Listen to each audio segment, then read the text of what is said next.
UFC Netflix MMA as well as UFC Fight Night Allen versus Costa took place last night, and I figured we'd recap them here. And while I didn't put out predictions for the MMA one, this had some crazy results, so I figured I would just give my reaction to it and talk about it. There's a lot that happened. We'll go ahead and jump right in with the Slime Out Hall of Fame of Junior Dos Santos by Robelis to Spain. This didn't need to happen.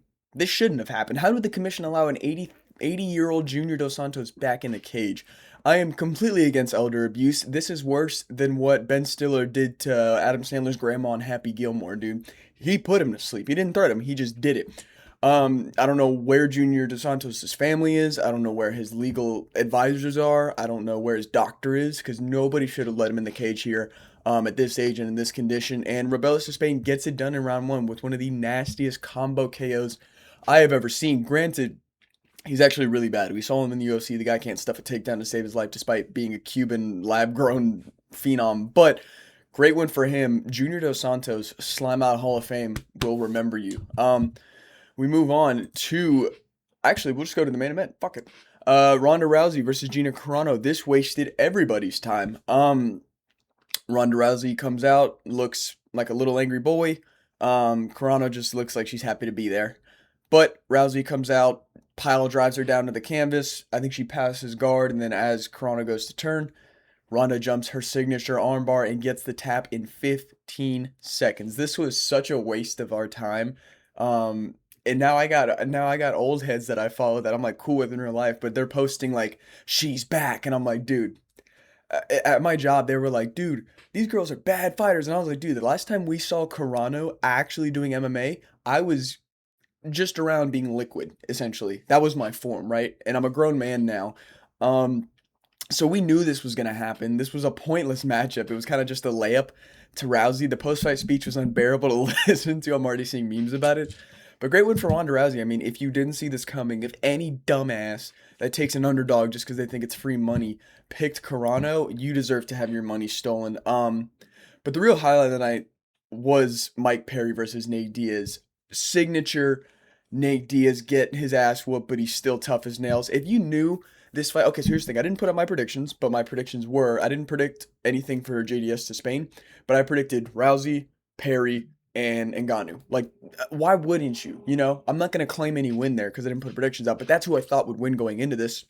And when I watched this, I absolutely was like, yeah, Nate is too old. I mean, everybody was sauced.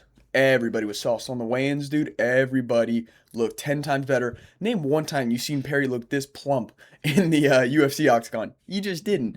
Nate looked even pretty beefy too on the scales. But Mike Perry comes out, immediately starts putting mustard on Nate. Nate can't play this like, I don't care, I'm going to move and take damage game. Mike Perry has been doing BKFC for years now. He understands dirty boxing. He understands where to put it where it hurts. And he absolutely beat the piss out of Nate Diaz over 2 rounds. And in round two, started throwing knees, and he slowed down a bit, but he kept the consistent pressure, slicing Nate Diaz with elbows, as you can see here. And by the end of round two, Nate Diaz's famous cut man, I can't remember his name, but he's like a legend of the game, was like, no, no. Because Nate Diaz had like a huge gash here, he had one here. I mean, the dude's face is just scar tissue. He's just wearing a mask of what was once skin. But a great one for Mike Perry. Expected though. The guy's a legend of the game. He's got great striking, especially now that he's been doing boxing only. We knew Nate wasn't going to get much jiu-jitsu off in any ground game that Nate tried. Mike Perry would either let him up or just ground and pound him. Like, we all saw this coming. Moving on, I guess, to the big fight that everybody saw coming was Slime Out Hall of Fame of Philippe Lins. I'll go ahead and move my fat head just so you can see for a second. What are we doing here? And if anybody, I know he called out Jones, but if anybody's talking about greatest heavyweight on the planet, he could be. But off of this matchup, that's absolutely ridiculous. Philippe Lins did better than I thought, though. I thought first, second engagement, he was done. But no.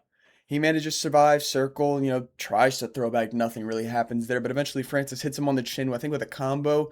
And like the last shot, Felipe just fell to the canvas. I don't even know if he was really put out cold as much as he just like was like, I'm done.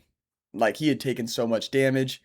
Insane layup for Ngannou. I don't know who they're going to have him fight next. Watch them do like him versus maybe a Cain Velasquez coming back or something. Fuck it. Get BJ Penn in there, dude. But overall, this Netflix event was very fun to watch. But it was essentially the the exact definition of pointless, right? Philippe Lins was 4-0 in the UFC. Last win, I think, was Ion Cutelaba. Nothing to write home about. Perry versus Diaz is a great matchup, but they're both like shadows of their former self, at least in the MMA scene. Um, Gina Carano has not had an MMA fight since I couldn't stand on my two legs. And Junior Dos Santos was in his prime when I could barely stand on two legs. So I don't know what we're still doing here. Shame on Netflix for doing this, but it was still a pretty entertaining event nonetheless. Let's go ahead and move on to UFC Fight Night, Allen versus Costa. Let me go ahead and close out my tabs here. You can't see. I didn't do great on this one, I'll be real. And I meant to change a last minute pick to Chaos because I watched Guru's video and I didn't know too much about Vretnikov versus Chaos Williams and I didn't really do research. And he was like, I think I'm gonna take Chaos Williams. And I went back and I watched Chaos Williams footage and I was like, oh fuck, I need to switch my pick. And then I just never did it. But y'all aren't gonna like press me about it. Nobody cared about this card. But we'll go ahead and start with that fight, Chaos Williams versus Nikolai Vretnikov. He was pretty much a victim from the beginning. Vretnikov was getting pushed up against the cage, and I went into this fight going, yeah, Williams is going to KO him, but what does it matter?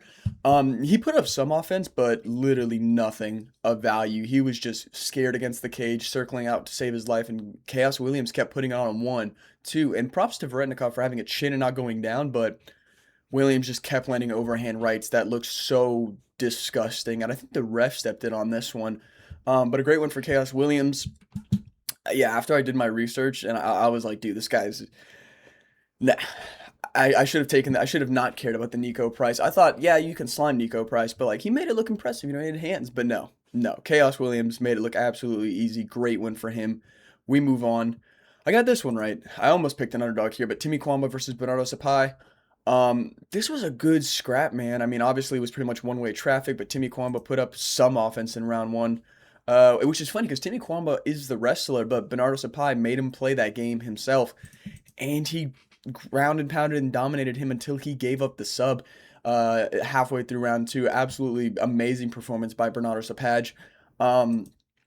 Timmy Kwamba, man, I don't know what's next for him. Not like he was really anything, but God, I would have given him a little bit more of a chance. He was the wrestler coming into this, was he not?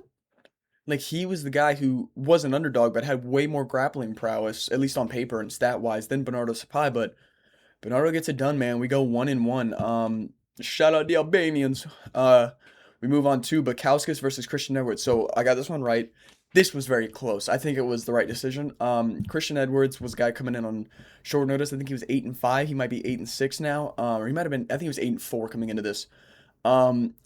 And I just couldn't trust that record against the guy who's UFC proven. And even though Bukauskas is kind of lower level in the UFC, still UFC. But this was a very close fight, round 1. I'm not even sure who the judges gave who what, but that sentence didn't make sense, but neither did the scoring. But I think Modestas just did more. Obviously, you could probably give round 2 to Edwards, but round 1 and round 2 go to Bukauskas. Round 2, he did really good work. He was putting damage on Edwards. Essentially, the fight stayed on the feet the entirety of the time. Any takedowns from Edwards were completely stuffed by Bukauskas. I think that's a good look for him. I think this was the right decision. It was a very close fight. Nothing to write home about, truly. But a really good win for Modestas Bukauskas. There's not much to say about these fights, man. They were pretty clear-cut. We move on. Oh, fuck. Malcolm Wellmaker versus Juan Diaz. No. If you didn't know, I picked Malcolm Wellmaker, so that puts us 2-2 on the card. But I picked Malcolm Wellmaker because of hometown bias. Now, he's from the same state as me. He's been to my gym a few times. Like, the guy's cool. But Juan Diaz is going to be a problem. And you know why? Because Wellmaker's still good. And I couldn't remember my predictions, but it's Cameron Simon. Wellmaker beat Cameron Simon. That's a really good win. The guy's decent. We're not going to talk about Matinho like he's a good win, but he made it very close with Ethan Ewing. And I think Ethan Ewing is a prospect to be watched for.